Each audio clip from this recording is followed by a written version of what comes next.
Does that make sense? Okay. So oxygen is going to make a 2- ion. What's chlorine going to make? I heard it one time. What's chlorine going to do? 1-. It'll get 1 electron before its shell is filled. What about nitrogen? How many electrons is nitrogen going to want to take if it can? How many electrons does nitrogen need to close its valence shell? 3. So N will tend to try to make the N3- ion. It's not always going to, but if you pair it with metals, it will, because it can very easily steal the electrons from those metals. All right?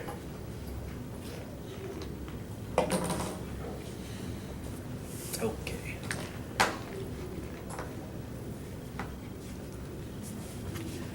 Let's go down here for a second.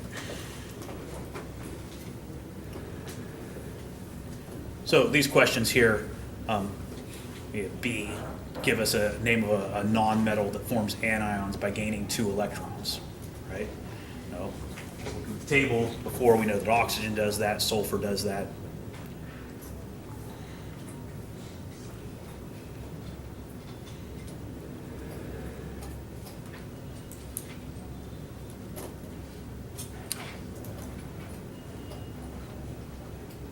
All that stuff that we've done already.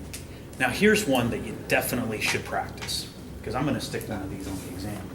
They're just too much fun not to. In the original, this is the answers, but in the original version of this, you were given an uncompleted table, and that table looked like this. Given a limited set of information on a bunch of different atoms, and you're asked to fill in the blank. All right?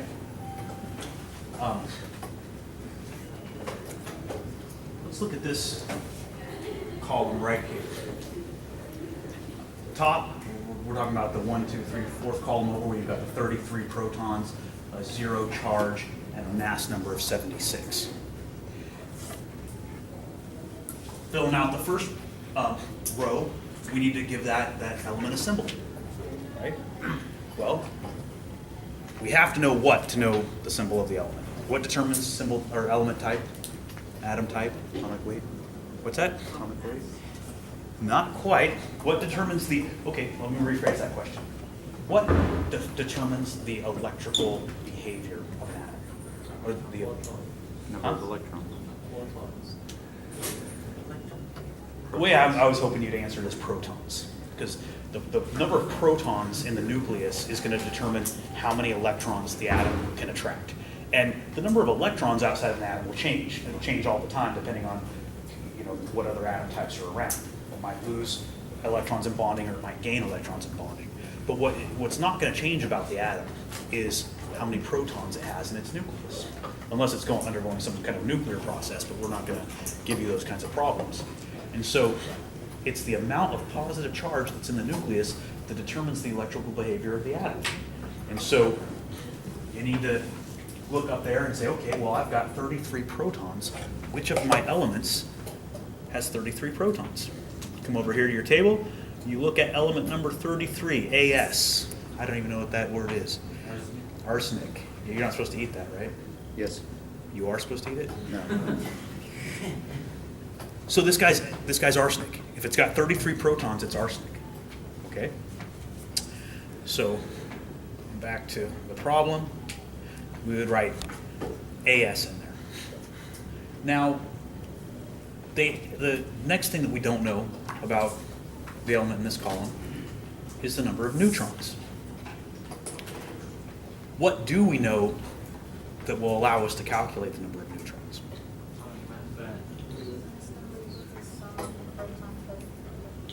Yeah. So again, we already said this, but again, neutrons and protons weigh the same, approximately.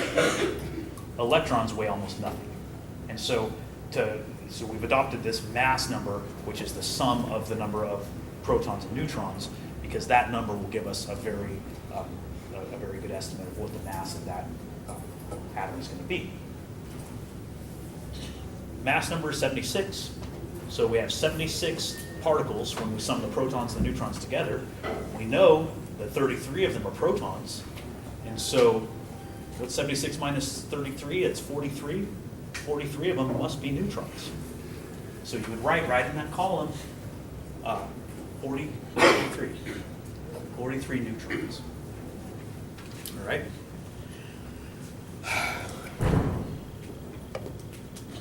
They ask us how many electrons it's got.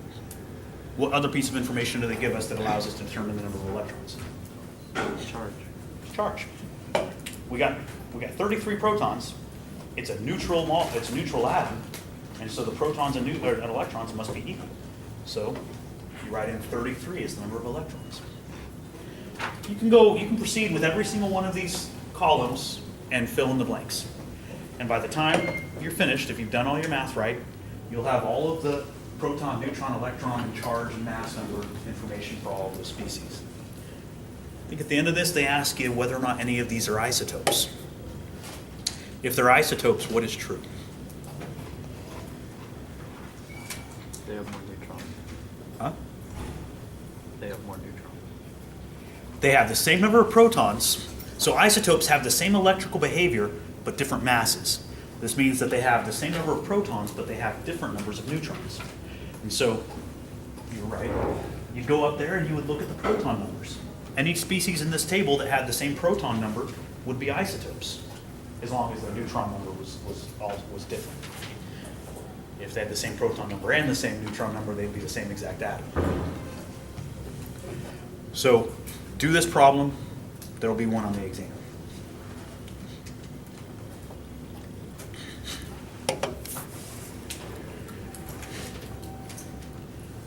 Ooh, and here's an important one. You see B here, it says consult the belt of stability. I showed you the belt of stability. Was it day 1, day 2? You guys remember the belt of stability? I don't think you got to it. You don't? Yeah, I didn't show you the belt of stability? I could have sworn I showed you the belt of stability. Let's do this again.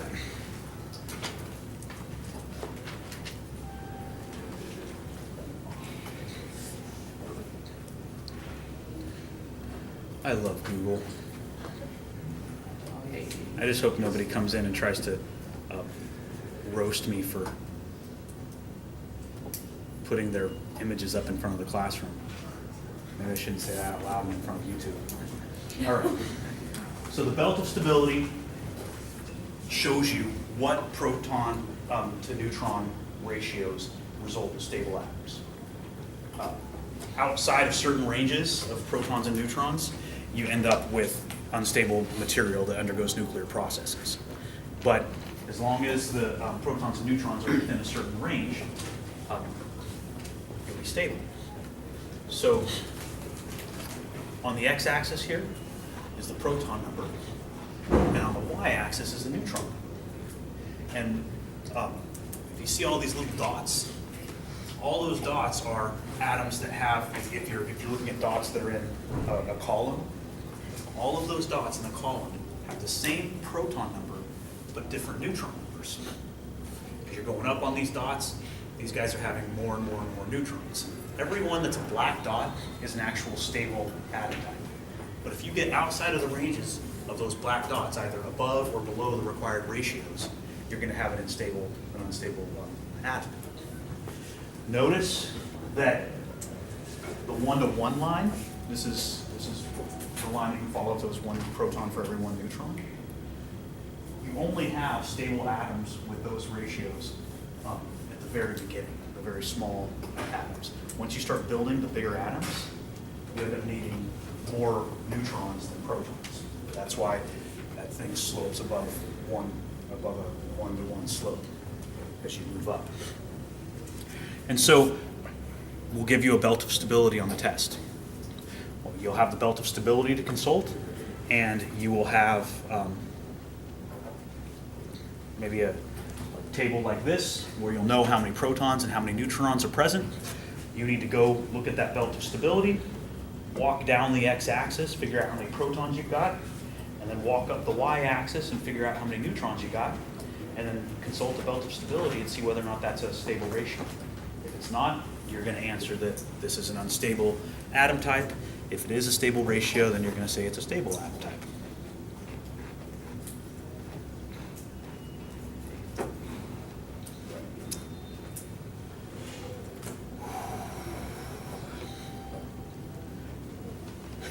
I'm not going to talk about phase diagrams right now. I just did it in lab, and I'm tired of talking about them.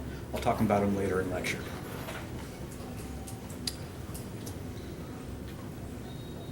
Here's ones. There's some that we should look at. Number 11, place the following in order of decreasing energy: infrared, green light, X-rays, orange light, microwaves, blue light, etc. What this is asking you to know is the relationship between frequency, wavelength, and energy, right? Tuesday in lecture, we discussed that low frequency, long wavelength light is very low in energy. But when you've got high frequency, you've got some charge that's just been accelerated like crazy back and forth. That's going to be a high energy photon. To get this guy, you can, or to answer this question, you can look on Google and dig up a spectrum. The spectrum will look something like this. Running out of blackboard space.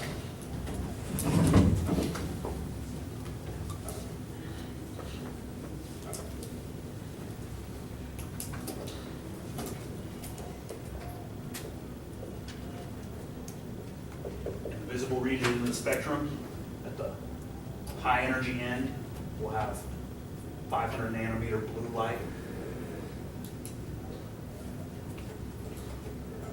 To higher energy of that, we're going to have ultraviolet, X-rays, etc. To the low energy end of the spectrum, still in the visible, we've got 500 nanometer red light, or sorry, 700 nanometer red light, much longer wavelength, lower frequency. And then past that, you've got infrared and radio frequency. It's all electromagnetic radiation. It's all fields passed through space because somewhere on the other side of space, there's a charge that's being accelerated. That's how it happens. High frequency stuff is on the left-hand side of that diagram, high energy.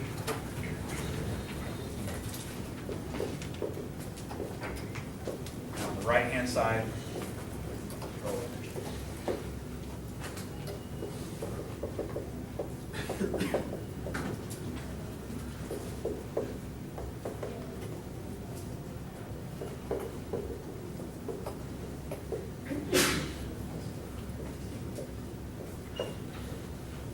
Short wavelength, high energy. Long wavelength, low energy.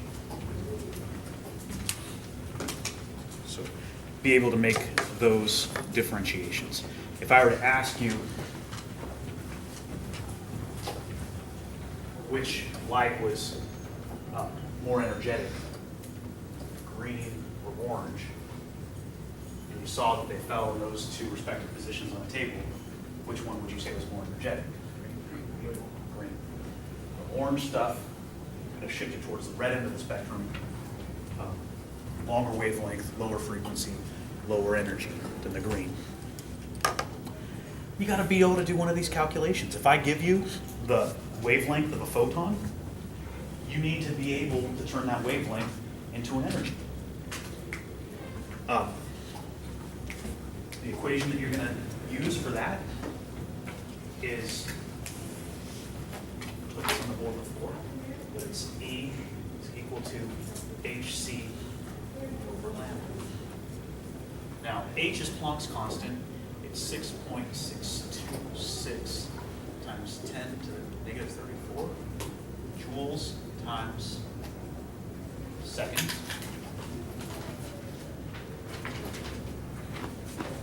That's your H. Notice that it's got units of joules, which are energy units. That's going to be important here in a second. And C is the speed of light. I'm running out of room.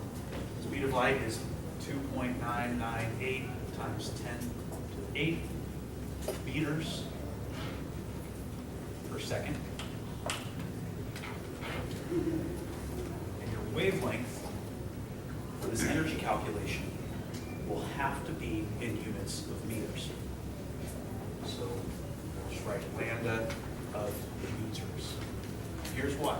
Oftentimes you'll be given a wavelength in nanometers. There's a conversion between meters and nanometers. There's 1 times 10 to the 9th nanometers per meter. That's the conversion factor you'll use. But note that when doing this calculation, you're calculating the energy. Energy is calculated in joules. That means that all of the other units in these constants or these values have to cancel. Well, you've got units of seconds in the numerator on the Planck's constant. That's going to cancel with units of second in the denominator of the speed of light. Issue. Does this suffice? I know it's written all awkward. Do you want me to write it somewhere where it looks nice? It's okay. So, the seconds in the numerator of the Planck's constant cancel with seconds in the denominator of the speed of light. Units of meters in the numerator of the speed of light will cancel with units of meters in the denominator where the wavelength is.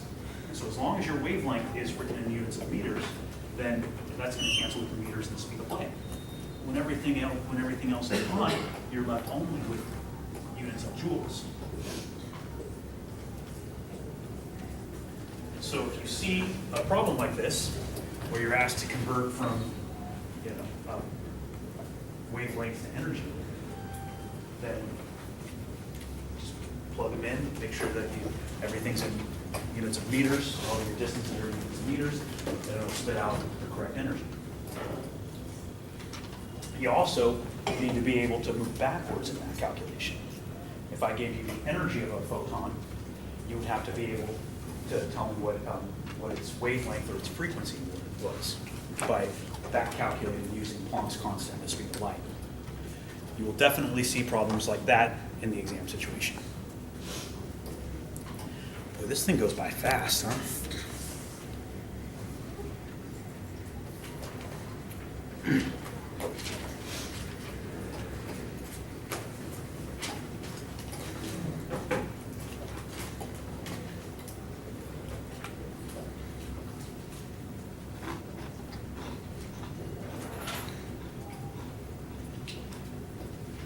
Okay. And let me drag you to one more thing here.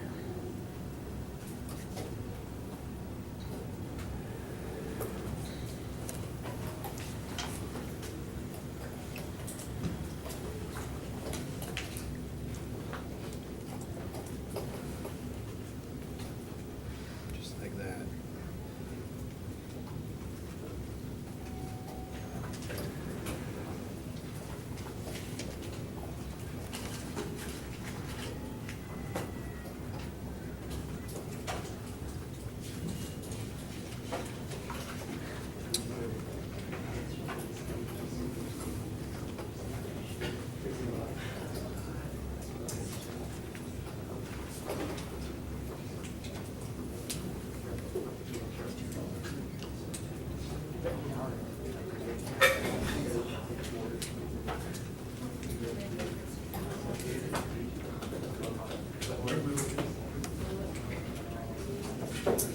There we go.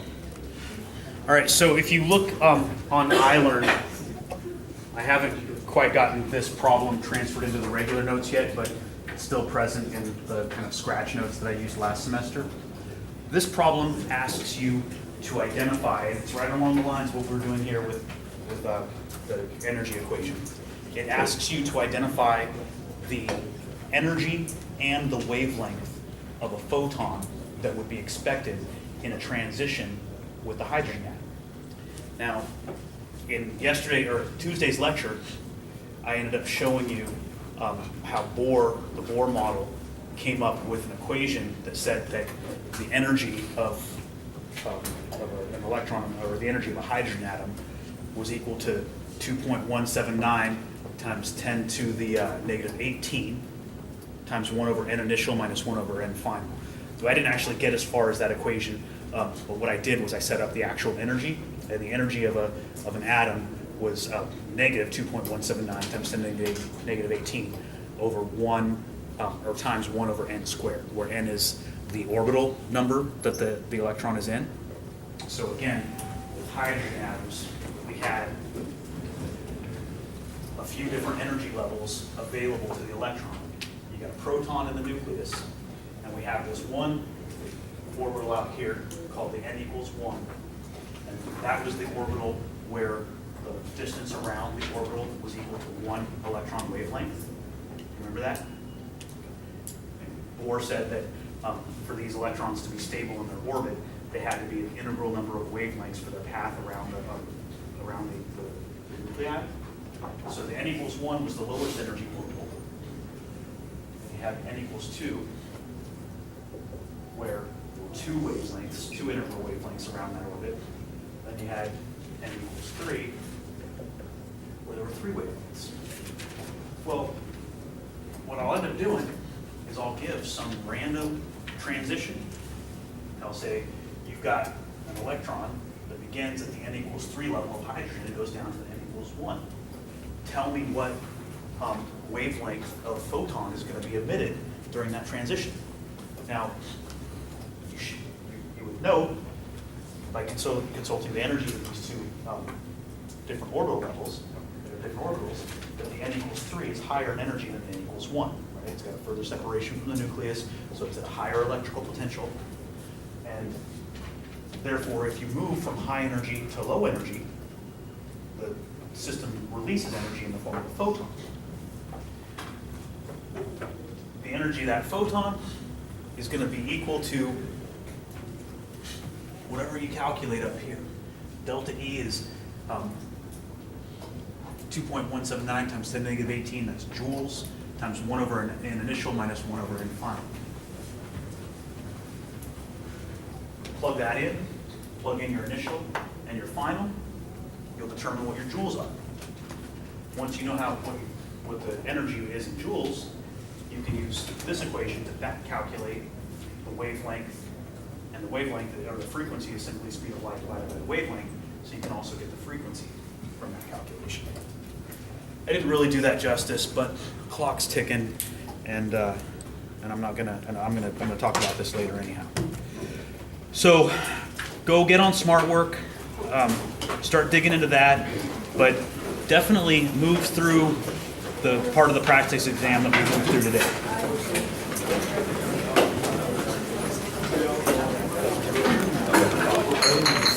Isotopes